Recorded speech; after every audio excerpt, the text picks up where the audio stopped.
Have you ever forgotten how to play a jazz standard? All that effort and work to learn a melody, to only then find out a few months later that you can't even remember the first two phrases of it? I know I certainly have. So in this video, I'd like to share with you a two-step process that you can use to memorize pretty much any melody and any jazz standard that you're working on, so you'll hopefully never forget it again. So pick up your guitars and let's do this.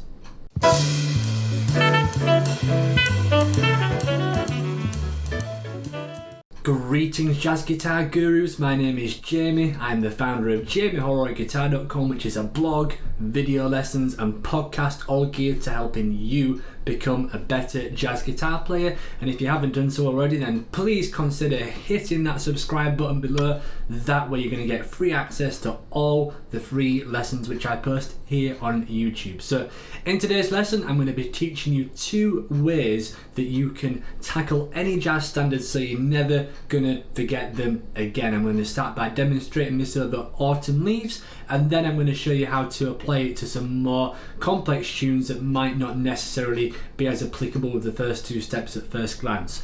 So without further ado, let's get into it. The first thing you need to do when you're learning any jazz standard is to check out and memorize the lyrics to the tune. Learn and memorize the lyrics. There's a couple of very good reasons for doing this. The first is you'll actually have an idea of what the song's about.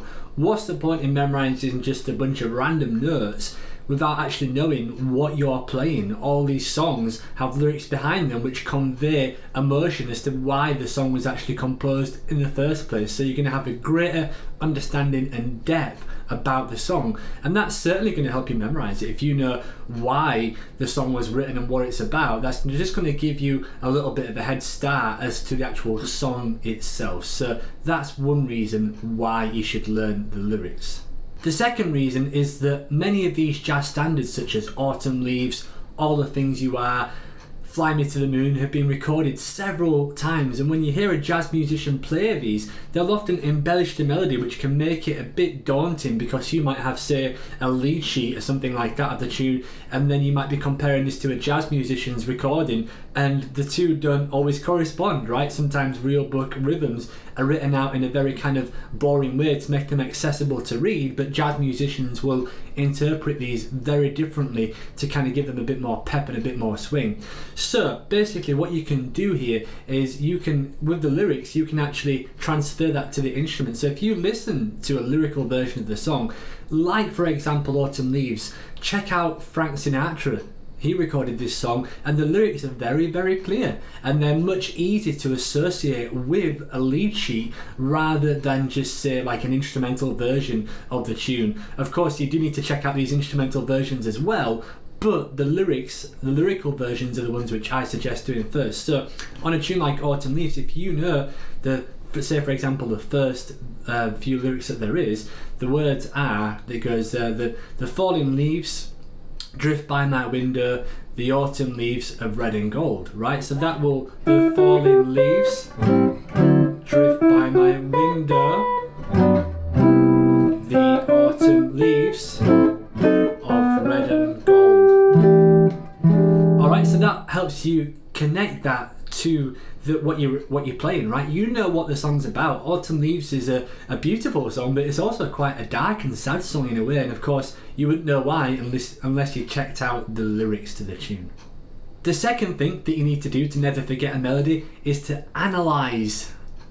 So this is a little bit more theoretical and a little bit more hands-on than learning the lyrics, but combined with that, it's going to give you an unstoppable formula for memorizing any jazz standard. So let's take, for example, the first 8 measures of Autumn Leaves again. Right, so this melody is, if we're playing it in the key of G major or E minor, you could think that if you are playing this in the key of E minor, then it's starting on the note of the key which you are playing in. The melody starts of the note of the key which you are playing in. So for example, if you're playing this song in G minor, which is another common key for Autumn Leaves, then you would just need to start on the note G and you'd be good to go from that point on. But we're in E minor now, so we're going to talk about starting on the note E, 5th fret of the B string. Now, if you're looking at this, there's a lot of repetitive shapes which are used in this A section. Throughout the entire tune there's a lot of repetition. So when memorising this, you need to think that this scale starts on the E note, then we've got ascending scalic motion for 2 notes, and then you're going to go up a fourth, like that, okay? So up 2 scale notes, then up a fourth, chords. Then you're going to take the same formula, move it down a tone. The same phrase is effectively played down a tone. So for the first phrase we started on E, second phrase we're going to start on D and play the same thing. So we're going to go up the scale and then go up a fourth, right? And then guess what? The same thing happens again. We're going to take that same scalic motion down a tone, go up 2 scale steps, then a fourth, and then the very last part of the song moves down a semitone, because from C the last phrase starts on a B natural, and then you're going to go up a scale, and then you've got the D flat to G there, which is also a fourth too. So that's exactly how that goes. So if I play this and talk you through it, then hopefully you'll get an idea of how this all kind of fits together. I accidentally just said that when you play the very last phrase, the melody goes up a fourth. In actual fact, this is a tritone. This is a sharp 4 that the melody goes up. So sorry about that. Basically, it's a diatonic fourth to the key. So obviously, if you're in the key of minor, if you went up a full fourth, that would take you out of the key. So it's a fourth that's diatonic to the key. Okay, so here we go with the full melody. I'm going to try and talk what's going on. So starting on the root note of the minor key, so E, going up a scale, then a fourth, down a tone, chords, down a tone, down a semitone, flat 5. So that's how you can memorise Autumn Leaves, and of course those that know Autumn Leaves will know that the repeated A section does the exact same thing, right? So you can do that same thing again over Autumn Leaves, and that's like 50% of the tune memorised, and the bridge follows a very similar formula.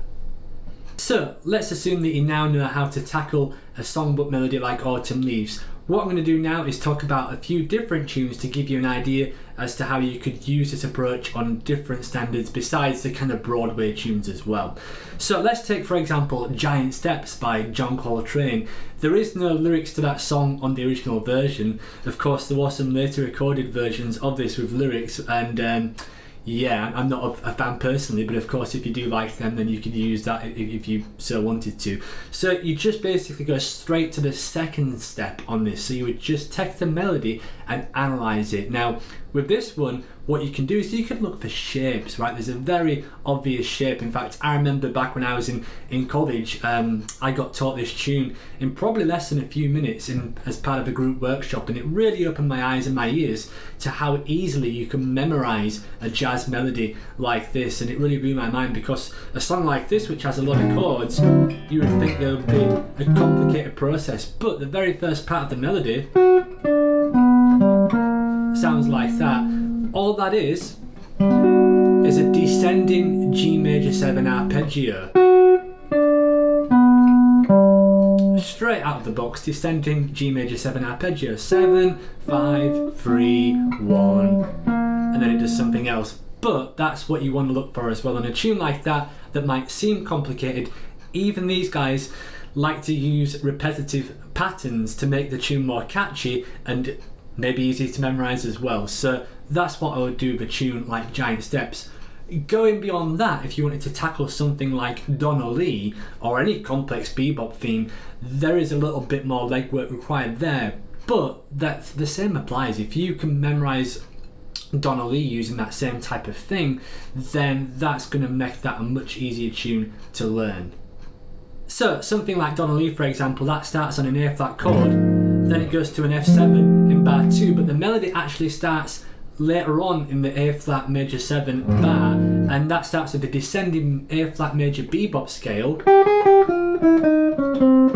which resolves to the third of the A the third of the F7 chord there, which is the note A natural, and that happens halfway through the bar. So as you can see, there's a little bit more work required with that, but it'll give you full application for what some of these bebop composers were doing, and it will also help you memorize that melody in the long term, rather than just memorizing a bunch of fingerings or something like that, which is probably the worst thing you can do actually. Even though that might seem like a short-term fix, it's not going to have lasting results in the long term. So avoid tabs if you can, avoid fingerings, and instead learn the lyrics so you can actually internalize the song in your mind, so you can sing it, you could transfer it to your instrument, and then you could try and make note of some obvious patterns which may seem apparent having done that, which will help you retain the song in the long term. So that's what I would do there. And by the way, if you do want to check out a full analysis of Donna Lee, that's a Patreon exclusive video. So if you go and support me on Patreon, you can get access to a full video on Donna Lee, and I've also got a PDF transcription of the melody with notes as well, so if that's something you'd be interested in.